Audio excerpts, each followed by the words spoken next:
نے ان کے لیے بد دعا نہیں فرمائی، لیکن ان بد دعاؤں پر حضور آمین کہہ رہے ہیں۔ کون سی بد دعائیں تھیں؟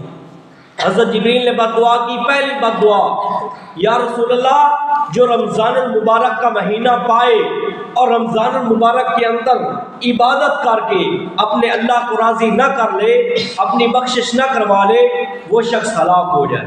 تو حضور نے اس بد دعا پر آمین فرمایا۔ دوسری بد دعا یہ تھی، حضرت جبریل علیہ السلام کہنے لگے جو اپنے والدین کو بڑھاپے کی حالت کے اندر پائے، ان کی خدمت کر کے اپنی بخشش نہ کروا لے، وہ شخص بھی ہلاک ہو جائے۔ تو جن کے والدین زندہ ان کی خدمت کیا کریں۔ تو حضور نے فرمایا جو صبح سویرے اٹھے، والدین کی خدمت نہیں، صرف زیارت کر لے، خدمت تو بہت اونچا درجہ ہے نا، صرف زیارت کر لے، پیار محبت کے ساتھ ایک نظر بھر کے دیکھ لے، تو حضور فرما رہے ہیں اللہ تعالیٰ اسے حج اور عمرے کا ثواب عطا فرما دے۔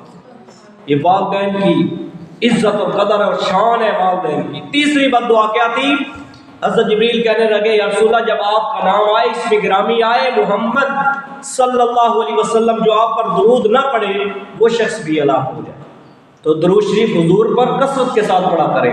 اگر آپ ایک بار درود پڑھیں گے اللہ تعالیٰ آپ پر 10 مرتبہ رحمت فرمائے گا۔